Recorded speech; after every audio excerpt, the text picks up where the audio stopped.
Hello students, welcome back to my channel. This is Mujafar Hossain and you are watching MS Teaching. Dear students, এখন আমি তোমাদের এই ক্লাসে Ralph Waldo Emerson এর লেখা fable এই পোয়েমটি তোমাদের আমি পড়িয়ে শোনাবো। ওকে, দেখো, ফেবেল এই শব্দটির মানে হচ্ছে উপকথা। ডিয়ার স্টুডেন্টস, এই পোয়েমটি পড়ার আগে এখানে দেখো কিছু ওয়ার্ড রয়েছে, এই ওয়ার্ডগুলোর অর্থ আগে তোমাদের জানতে হবে। তোমরা যদি এই ওয়ার্ডগুলোর অর্থ জানো তাহলে তোমরা খুব সহজ সরলভাবে এই পোয়েমের প্রতিটা লাইন ভালোভাবে বুঝতে পারবে। ওকে, দেখো ডিয়ার স্টুডেন্টস, 1 নম্বর ওয়ার্ড দেখো, এসেইস্ট প্রবন্ধকর, লেকচারার বক্তা, ডেসক্রাইব বর্ণনা করে, পয়েন্টস আউট দেখাচ্ছে বা নির্দেশ করছে, লিভিং জীব, নন লিভিং জড়, ইন্ডিভিজুয়াল আলাদা আলাদা, এক্সিস্টেন্ট অস্তিত্ব, কোয়ারেল ঝগড়া, ফর্মাল আগের জন, ল্যাটার পরের জন, লিটল প্রিক ছোট্ট নীতিবাগিস, বান কাঠবিড়ালি, ডাউটলেস নিঃসন্দেহে, অল সর্টস অফ থিংস সব ধরনের জিনিস, স্ফিয়ার বৃত্ত বা পৃথিবী। ওকে, ডিসগ্রেস লজ্জার বিষয়, অকুপায় দখল করা, স্প্রাই ছটপটে বা চনমনে, ডিনাই অস্বীকার করা, ট্যালেন্ট ডিফার ভিন্ন ভিন্ন প্রতিভা, অল ইজ ওয়েল সবই ভালো, ওয়াইজলি পুট চালাকির সাথে রাখা হয়েছে, ক্র্যাক ভাঙা। ডিয়ার স্টুডেন্টস, তোমরা যখনই কোনো লেসন পড়বে ওই লেসনের মধ্যে যে আননোন ওয়ার্ডগুলো থাকবে তোমাদের ওই আননোন ওয়ার্ডগুলোর অর্থ আগে জানতে হবে, তাহলে তোমরা খুব সহজ সরলভাবে ওই অংশটা বুঝতে পারবে। ওকে, এখন আমি তোমাদের এই পোয়েমটা পড়িয়ে শোনাবো। ঠিক আছে, দেখো, লিসেন মাই স্পিচ ফেবেল এই ওয়ার্ডের অর্থ হচ্ছে উপকথা। কবি হচ্ছেন Ralph Waldo Emerson. The author and the text, আগে আমরা লেখক সম্পর্কে পড়ে নিব। দেখো, Ralph Waldo Emerson 1803। Ralph Waldo Emerson 1803 খ্রিস্টাব্দে জন্মগ্রহণ করেছিলেন অ্যান্ড 1882 এবং 1882 খ্রিস্টাব্দে মারা গিয়েছিলেন। Was an American essayist, lecturer and poet, যিনি ছিলেন একজন আমেরিকান প্রবন্ধকর, বক্তা এবং কবি। His famous poems include Concord, hymn and Brahma. তার বিখ্যাত কবিতাগুলোর মধ্যে অন্তর্ভুক্ত হচ্ছে Concord, hymn and Brahma. Okay students, এখন আমরা এই পোয়েমটা কি নিয়ে, ঠিক আছে, ওটা আমরা জানবো। দেখো, দ্য পোয়েম ডেসক্রাইব এই কবিতাটি বর্ণনা করছে এ কনভারসেশন একটি কথোপকথন between the squirrel and the mountain, কাঠবিড়ালি এবং পর্বতের মধ্যে।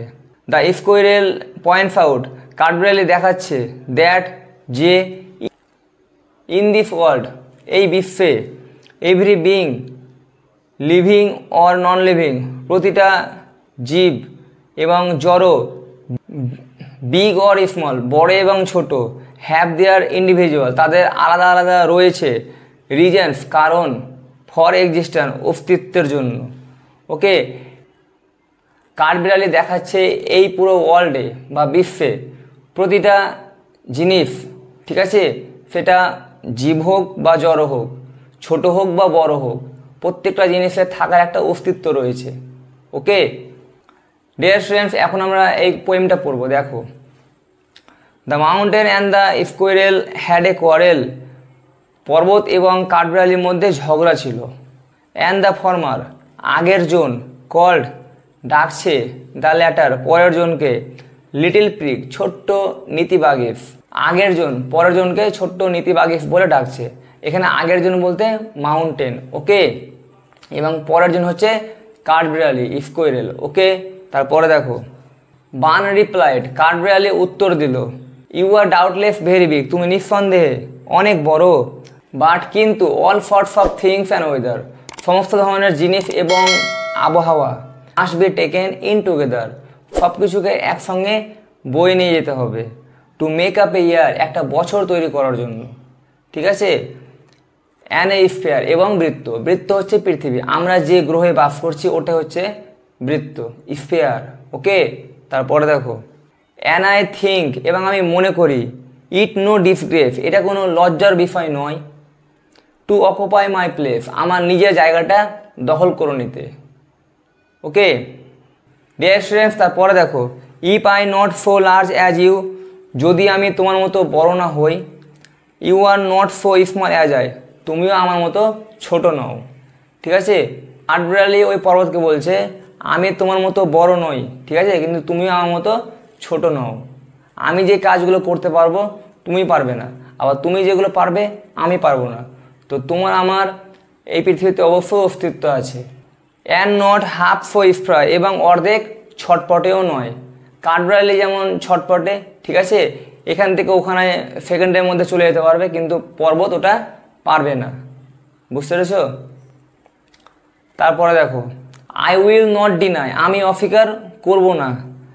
You make a very pretty squirrel track, তুমি এই কাঠবিড়ালি যা আসার জন্য ভালো একটা পথ তৈরি করতে পারো। ট্যালেন্টস ডিপার, ভিন্ন ভিন্ন প্রতিভা। ভিন্ন ভিন্ন প্রতিভা বলতে ধরো তোমাদের মধ্যে কেউ ভালো গান গাইতে পারছে, বা তোমাদের মধ্যে কেউ ভালো নাচ করতে পারছে। তো যে ভালো নাচ করতে পারছে সে কিন্তু ভালো গান গাইতে পারছে না, অথবা যে ভালো গান গাইতে পারছে সে ভালো নাচতে পারছে না। তো এটা হচ্ছে ভিন্ন ভিন্ন প্রতিভা। তোমাদের মধ্যে কারো হাতের লেখা ভালো, কারো হাতের লেখা খারাপ, ঠিক আছে।